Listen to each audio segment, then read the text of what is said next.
Assalamualaikum warahmatullahi wabarakatuh. Bismillahirrahmanirrahim. Alhamdulillahi rabbil alamin, wassalatu wassalamu ala asyrafil anbiya'i wal mursalin, nabiyina Muhammadin wa ala alihi wa sahbihi ajma'in. Amma ba'd. Muslimin dan muslimat yang dirahmati Allah Subhanahu wa taala sekalian. Alhamdulillah, pada pagi ini kita dapat kembali bertemu dan kita akan baca dari surah Ibrahim, bermula dari ayat yang ke-15. A'udzu billahi minasy syaithanir rajim. Bismillahirrahmanirrahim.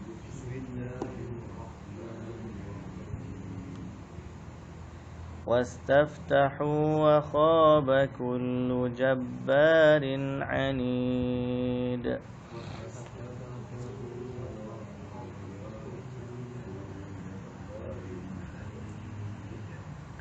من ورائه جهنم ويسقى من ماء صديد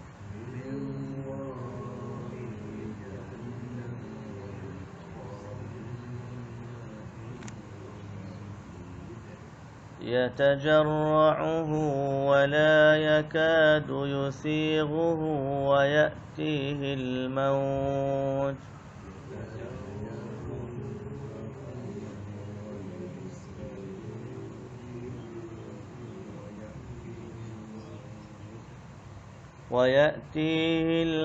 من كل مكان وما هو بميت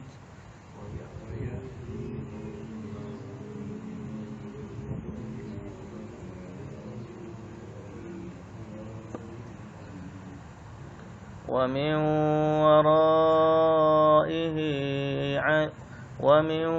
ورائه عذاب غليظ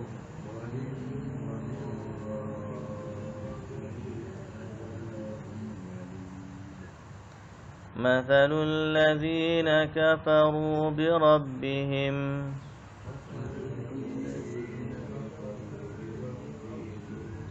أعمالهم كرماد اشتدت به الريح في يوم عاصف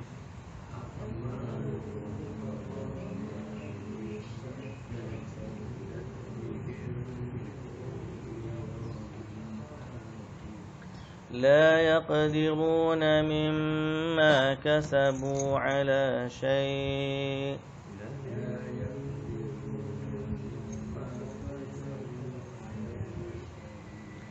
ذلك هو الضلال البعيد.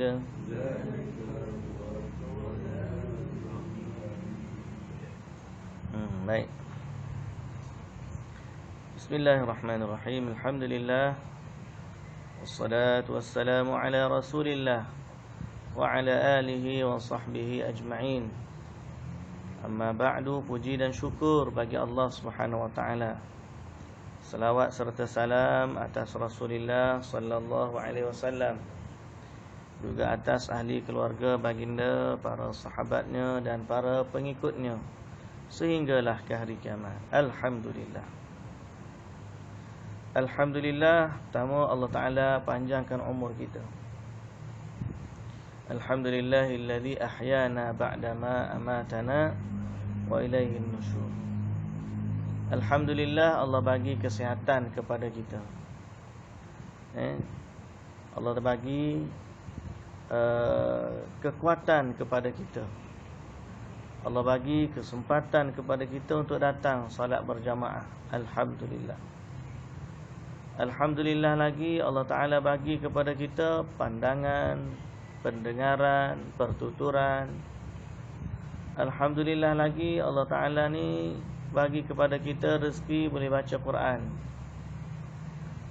Walaupun ada yang lancar, ada yang kurang lancar, tapi nikmat baca Quran tu alhamdulillah. alhamdulillah juga sebab Allah Subhanahu Wa Taala bagi kita peluang untuk kita mentadabbur makna Al-Quran. Dan banyaklah sebab untuk kita sebut alhamdulillah.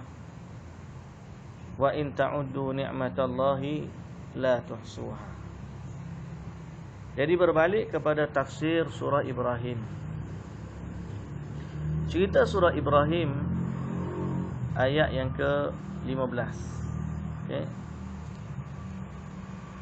Wastaftahu wa khaba kullu jabbarin anid.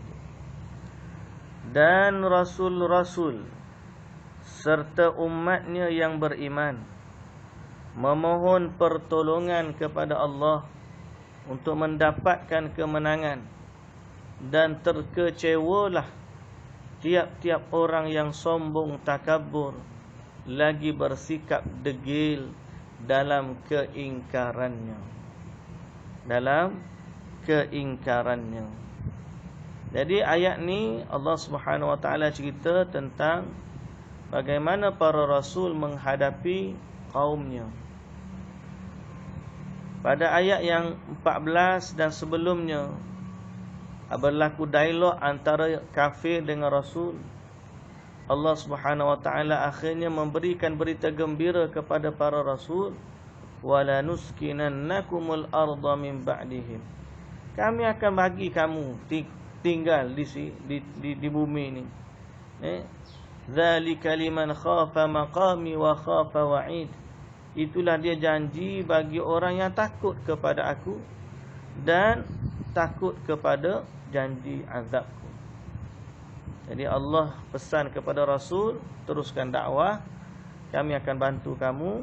Dan para Rasul pun berdoa kepada Allah dengan kaum dia supaya mereka mendapat pertolongan dan kemenangan. Okay. Jadi semalam kita cerita tentang bagaimana Rasul ni dia tak layan sangatlah orang-orang yang memusuhi dia tu. Dia tak ambil kisah sangat.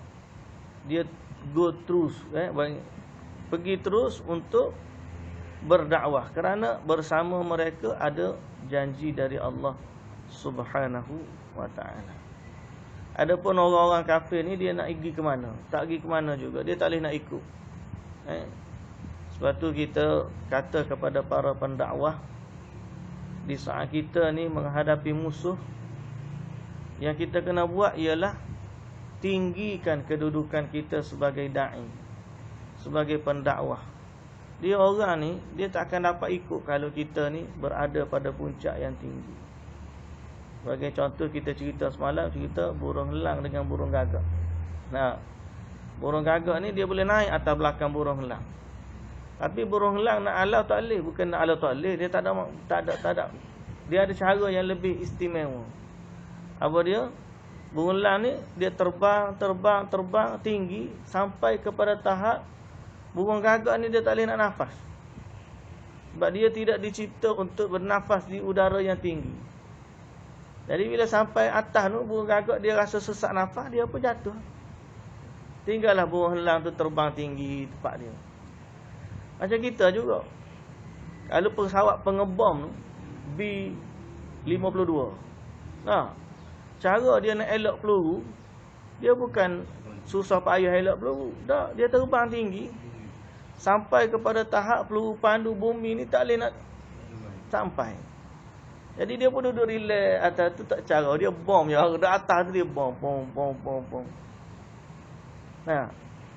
Jadi begitulah kita dalam dunia dakwah. Dakwah ni kita tinggikan kemuliaan ilmu. Kalau orang jahil mari, sebab tu Allah Subhanahu Wa Taala sebut, wa idza khatabahumul jahiluna qalu salama. Ingat lagi kita baca surah Al-Furqan. Orang-orang ibadur rahman, mereka yang berjalan di muka bumi dengan rendah diri. Dia bukan sombong, tapi dia lawan dengan ketinggian akhlak. Wa idza khatabahumul jahilun, apabila orang jahil mari cakap macam-macam kat dia, qalu salama. Dia kata tak apalah, assalamualaikum. Salam sejahtera. Sejahtera ke atas kamu. Akhir sekali dia orang nak caci pun tak boleh. Jadi kita ni jangan lawan cacian dengan cacian seumpamanya. Tak pasal kita. Kali makin lama makin marah, makin tambah makin. Kalau kita diam, jadilah seperti burung helang yang terbang tinggi. Gagak ni dia tak boleh ikut burung helang tu. Dia tak akan boleh ikut. Lepas tu gitulah sifatnya. Dan orang marah kita pergi masjid dan sebagainya, kita pergi je masjid. Lama-lama dia pun malu. Dia yang tak pergi masjid. Baik. Para rasul dia minta dengan Allah pertolongan bersama dengan umat dia. Wa khaba kullu jabbarin anid. Dan kecewalah orang-orang yang jabbar. Jabbar ni orang yang sombong, takabur. Anid, dan juga bersikap degil dengan keingkarannya. Yang ni pernah kita sebut, sifat anid ni, orang kafir ni bukan sekadar sombong, degil. Apa beza sombong dengan degil? Wallahu a'lam. Tak tahu. Tapi sombong tidak menerima kebenaran. Ataupun sombong ni dia memandang diri dia lebih mulia, takabur, jabbar, dia rasa dia besar diri. Anid, degil. Tak nak ikut kata. Pada orang kafir, sombong dengan Allah tak nak dengar. Dia tak nak dengar. Degil pula, kalau dia dengar salah halik dia tak nak terima. Gitu. Jabbar, sombong ni dia tak nak dengar.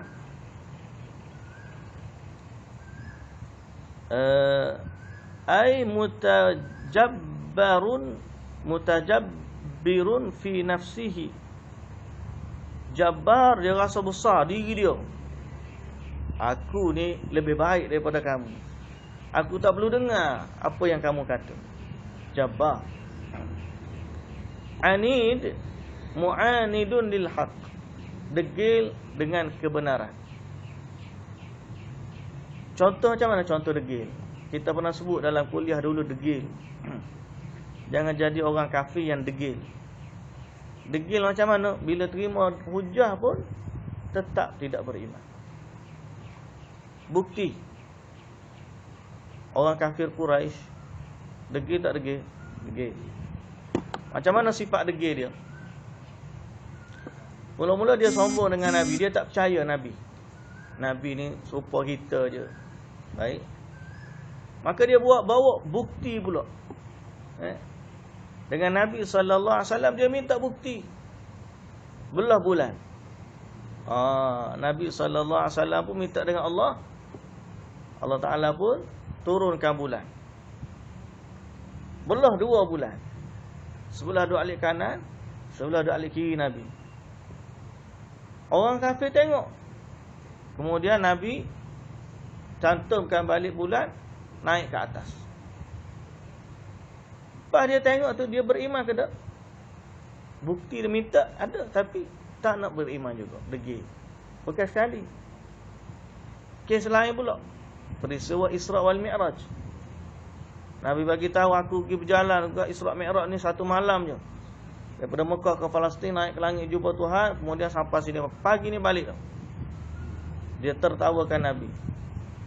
Mereka kata kalau betul Nabi ni pergi ke Masjidil Aqsa, bagi tahu sifat dia. Allah Ta'ala tunjuk kepada Nabi, Nabi boleh jawab setiap soalan yang mereka tanya. Dan Nabi bagi tahu sifat Masjidil Aqsa exactly, secara tepat. Dia beriman tak? Tak beriman. Degil. Lagi, mereka ni buat surat perjanjian, boikot Nabi dan Bani Hashim. Letak dalam Kaabah surat perjanjian, gantung kat dalam Kaabah. Kemudian Allah Ta'ala hantar anai-anai makan. Mereka tak tahu, mereka gantung dalam Kaabah. Allah wahyukan kepada Nabi sallallahu alaihi wasallam bahawa surat boikot tu sudah hilang dimakan anai-anai. Nabi bagi tahu kepada orang Quraisy. Mereka tak percaya lagi. Nabi buat deal. Kalau apa tu Ibn Abbas masa tu, yang Ibn Abbas pada Abbas tu Abu Talib lah. Abu Talib yang buat deal. Kalau Nabi Muhammad ni betul, bebaskan kami daripada boikot. Kalau dia salah, mau ambil lah anak saudara aku ni, nak buat apa pun kat dia buatlah. Oh, dia pun seronok dia nak bunuh Nabi. Buka-buka Kaabah, tengok surat tu hancur sebagaimana yang Nabi bagi tahu. Berarti Nabi ni benar. Macam mana dia boleh tahu Nabi ni benar? Tapi apa berlaku? Dia bebaskan Nabi daripada boikot, tapi dia tetap tidak beriman kepada Nabi. Ini dia panggil degil. Degil ni dah datang bukti kepada dia pun dia tak nak terima. Jangan jadi degil. Kita dengan agama ni jangan degil. Apa yang Allah Ta'ala bagi tahu, terimalah. Apa yang Rasul bagi tahu pun terimalah. Jangan seolah-olah kita pandai-pandai dalam agama. Baik. Dan dalam hadis Nabi SAW sebut, innahu yu'ta bi jahannam yaumal qiyamah. Akan didatangkan neraka Jahannam pada hari kiamat, dan dia akan menyeru kepada sekalian makhluk. Fataqulu inni wukiltu bi kulli jabbarin anid. Aku diwakilkan untuk mengambil setiap orang yang sombong dan degil. Orang yang sombong dan degil. Baik. Maka hinalah mereka. Wa khaba, hinalah, kecewalah. Mereka akan jadi kecewa. Bila min waraihi jahannam, di belakangnya disediakan neraka Jahannam. Wa yusqa min ma'in sadid, dan akan diberi minum dari air danur. Danur ni apa danur? Sadid ni air nanah. Air nanah. Situ terjemah nanah. Kita semua danur dalam bahasa kitab tafsir Pimpinan Rahman. Dia diberi minum dengan air nanah. Ini sebahagian dari azab yang Allah Ta'ala gambarkan. Antara azab neraka Jahannam yang Allah gambarkan kepada orang-orang kafir ialah mereka akan diberi minum daripada air nanah yang keluar dari tubuh ahli neraka. Kotor. Tapi mereka minum seperti unta yang dahaga. Minum. Walaupun tubuh mereka binasa, mereka tetap minum. Air panahnya minum, nanahnya minum. Nak minum lain tak ada. Itu saja yang ada. Wal'iyadzubillah. Kita berlindung dengan Allah daripada api neraka, azab api neraka. Baik. Min wara'i, di belakangnya, maknanya di belakang di sini bermaksud di hadapannya. Macam mana pula perkataan belakang masuk depan? Sebab perkataan wara' ni boleh guna untuk masuk depan. Sebagaimana firman Allah surah Al-Kahfi, cerita bila Nabi Musa dengan Khidir dirosakkan kayu kapal. Bila dia terangkan kenapa dia rosakkan kapal tu, dia kata wa kana wara'ahum malikun ya'khudhu kulla safinatin ghasba. Di belakang mereka ada raja yang merampas setiap kapal yang elok. Belakang tu maksudnya nanti kita pergi depan nanti. Jadi itu menunjukkan bahawa di dalam ayat ini wa kana wara'ahum iaitu bimakna amam, depan mereka.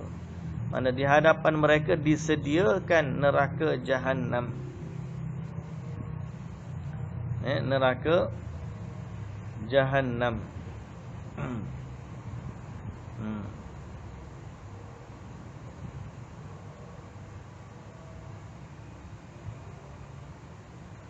Ma'in sadid disebut dalam tafsir ay finnar laisa lahu syarabun illa min hamimin wa ghassaq.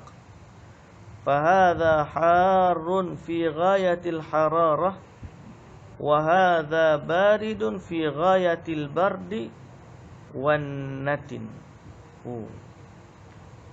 Dia kata yang diberi minum dalam api neraka ni satu air yang panas dan juga lelehan dari tubuh orang yang kena azab.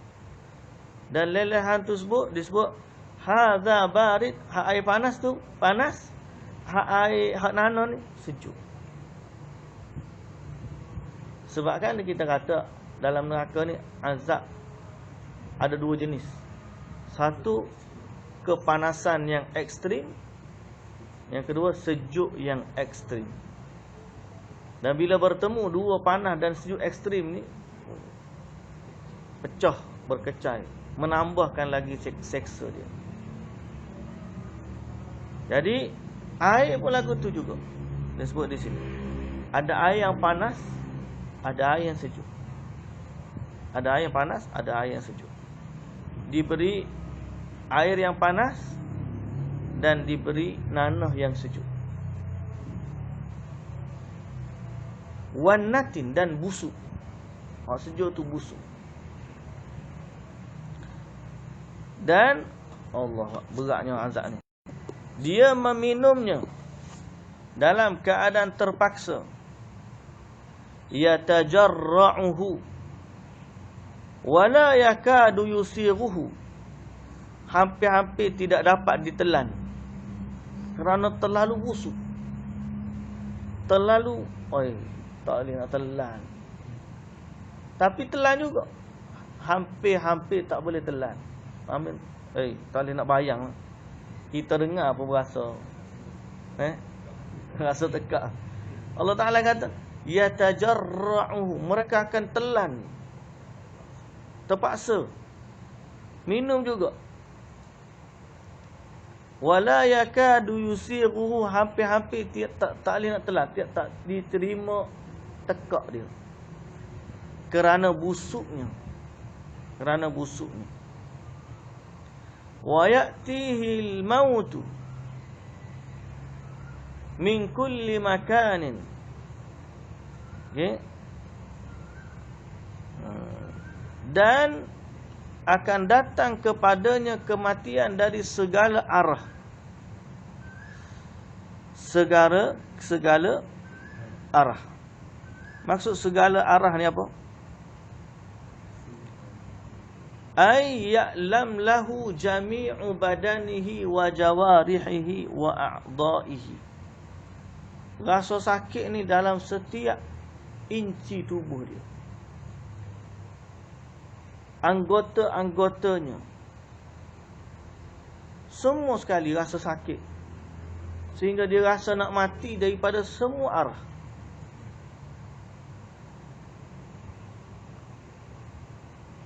Wa ma huwa bimayyit. Tetapi tidak mati. Berkata Ibnu Abbas, wa ya'tihil mautu min kulli makan. Itulah jenis azab yang Allah azab mereka di hari kiamat tu. Semuanya azab yang mendatangkan kematian. Tapi tak mati. Kalau duduk di dunia ni, azab setara tu mati. Jadi semua azab dalam neraka ni tak ada azab yang jenis tak mati. Kalau setakat cubit-cubit tak. Kalau setakat penampar tu tak.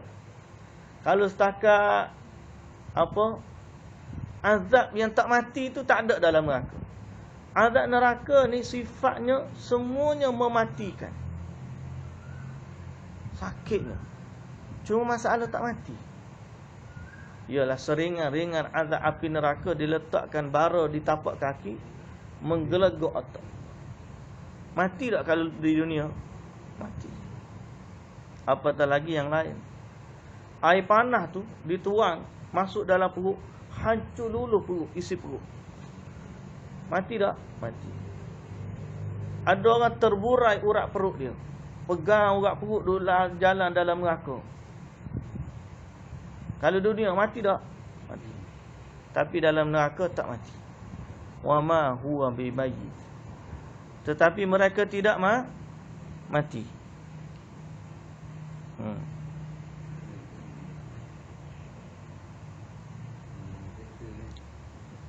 Untuk menambahkan keseksaan mereka.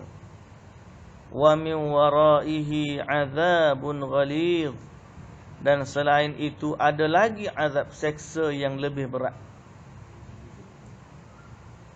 Azab seksa yang lebih berat.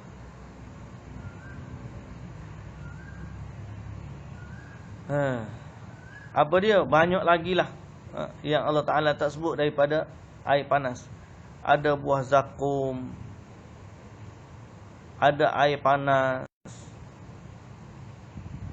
ada dicampur ke dalam jahim yang sangat marak menyala, ada rantai, ada macam-macam. Wal'iyadzu billah, kita berlindung dengan Allah dari azab api neraka. Baik. Mathalul ladzina kafaru. Kemudian Allah Ta'ala sebut tentang perumpamaan amalan orang kafir.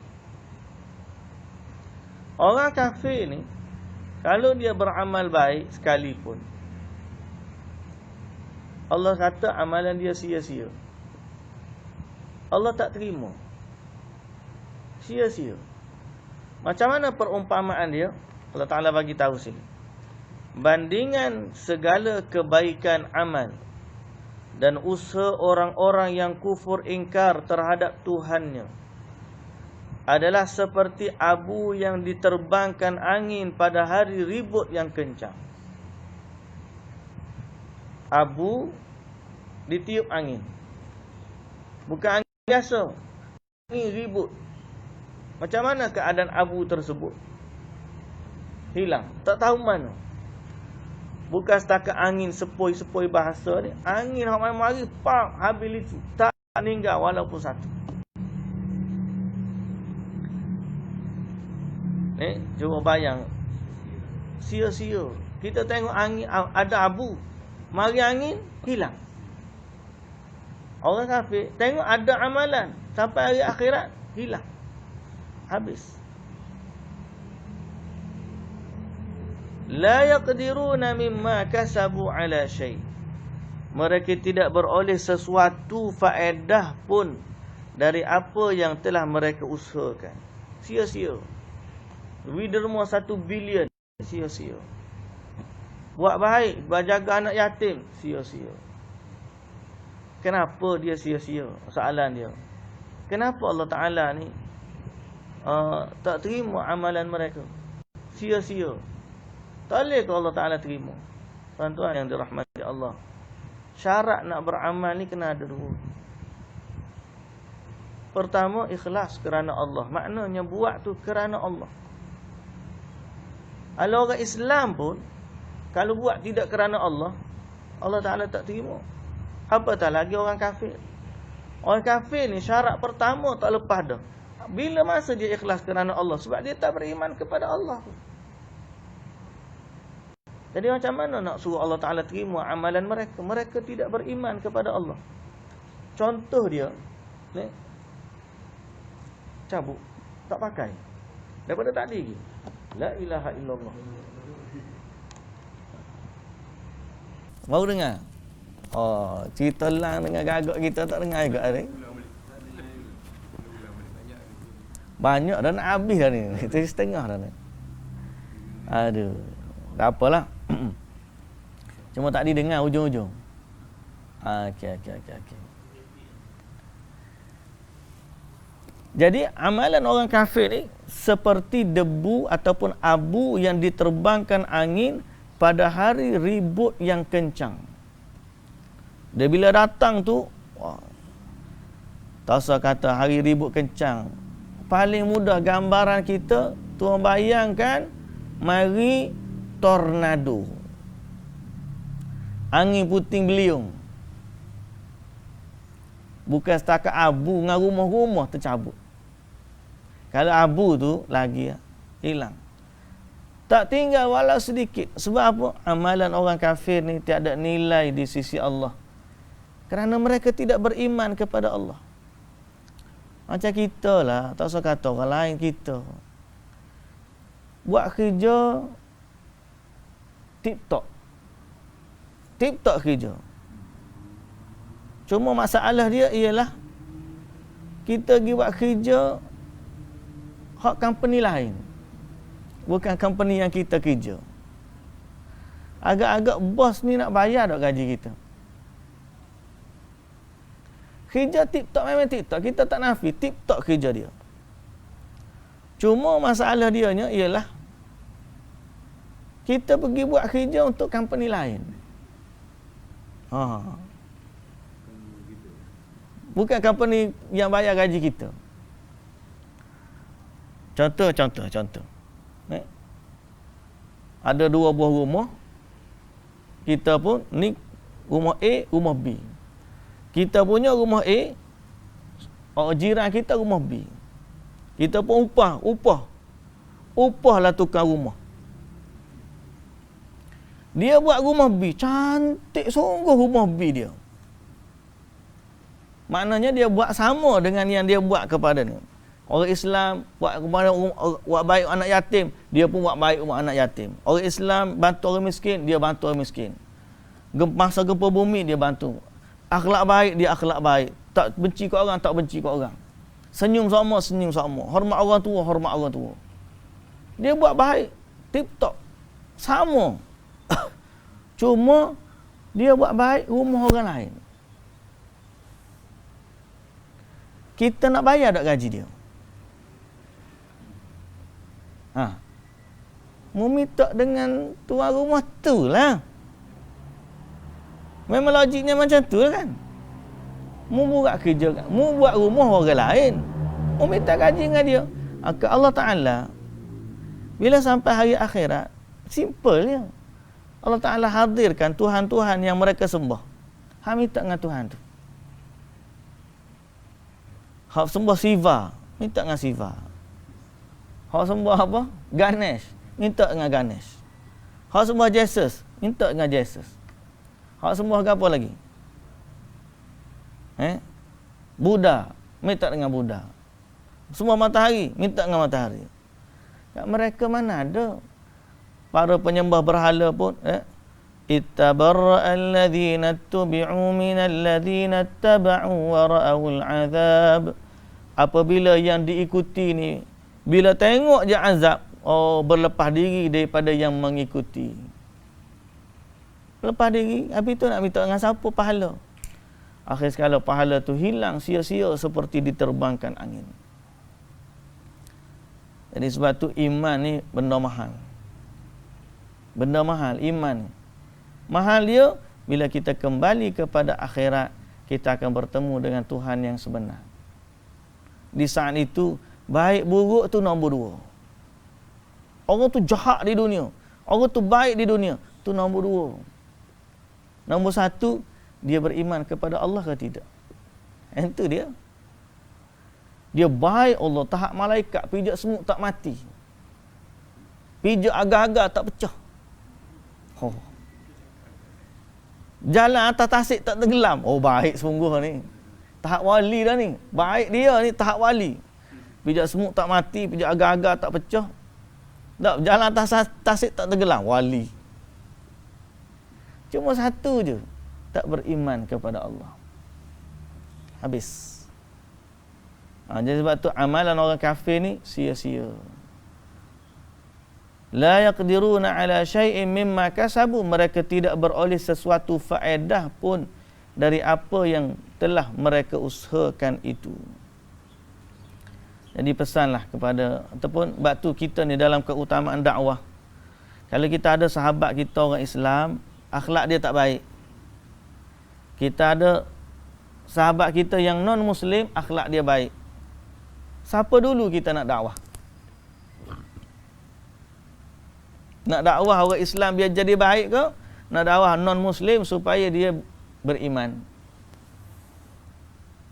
Mana dulu lebih aula untuk didakwahkan? Orang Muslim. Orang Muslim.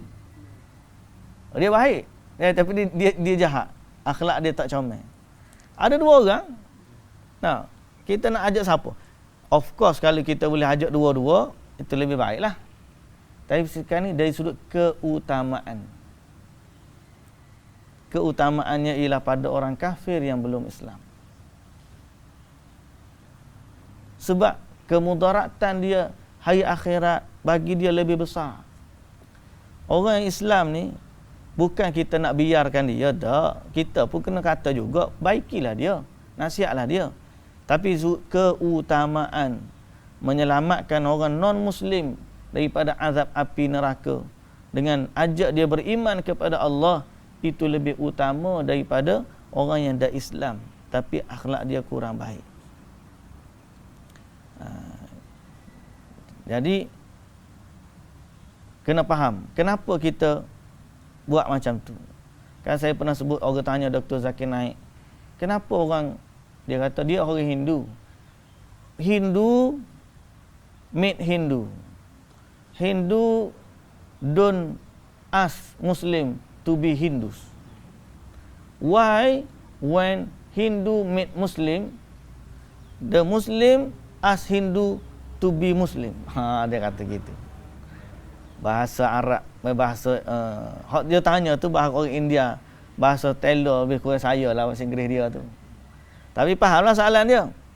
Kenapa bila orang Hindu jumpa dengan orang Muslim, orang Hindu tu tak ajak pun orang Muslim masuk Hindu? Kata dia lah, kat Malaysia ni dia ajak je. Tapi bila orang Muslim jumpa Hindu, dia ajak orang Muslim, Hindu ni masuk Islam. Dr. Zakir Naik jawab apa? Macam kita ni budak sekolah rendah dengan sekolah menengah. Bila jumpa budak sekolah rendah dengan sekolah menengah, siapa yang ajar siapa? Mesti hak sekolah menengah ajar sekolah rendah. Bukan orang sekolah rendah ajar sekolah menengah. Satu. Tapi dalam satu yang lain juga, sebab kita sayang kepada saudara kita yang non-Muslim ni.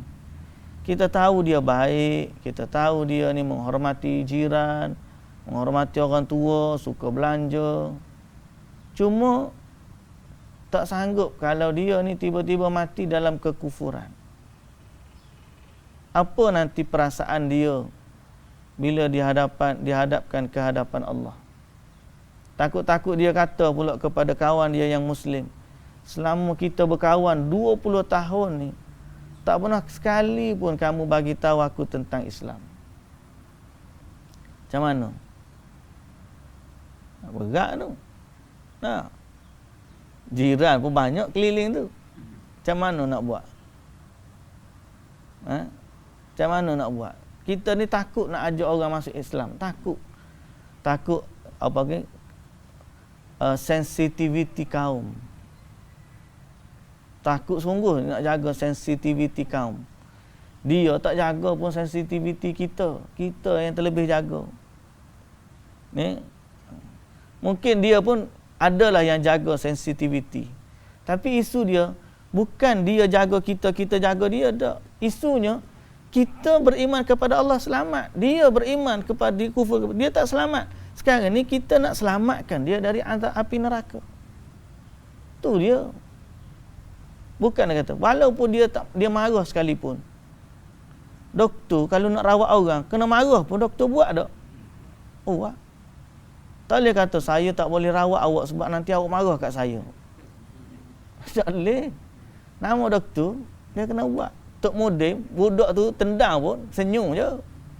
Tak. Tok Mudim, budak tendang. Tom tendang Tok Mudim. Tok Mudim datang balik tak? Datang balik. Pasal apa? Pasal dia nak buat benda baik. Jadi, tapi kekuatan tu tak samalah. Kita doalah. Macam mana kita nak buat? Dakwah ni macam-macam cara. Bukan semua orang kena ketuk pintu rumah ajak orang masuk Islam, tak. Tapi dalam hati kita ni ada rasa nak menyelamatkan orang daripada api neraka, terutamanya mereka yang dekat dengan kita. Maka sia-sianya amalan itu adalah kesan kesesatan yang jauh dari dasar kebenaran. Dzalika huwad dalalul ba'id. Baik.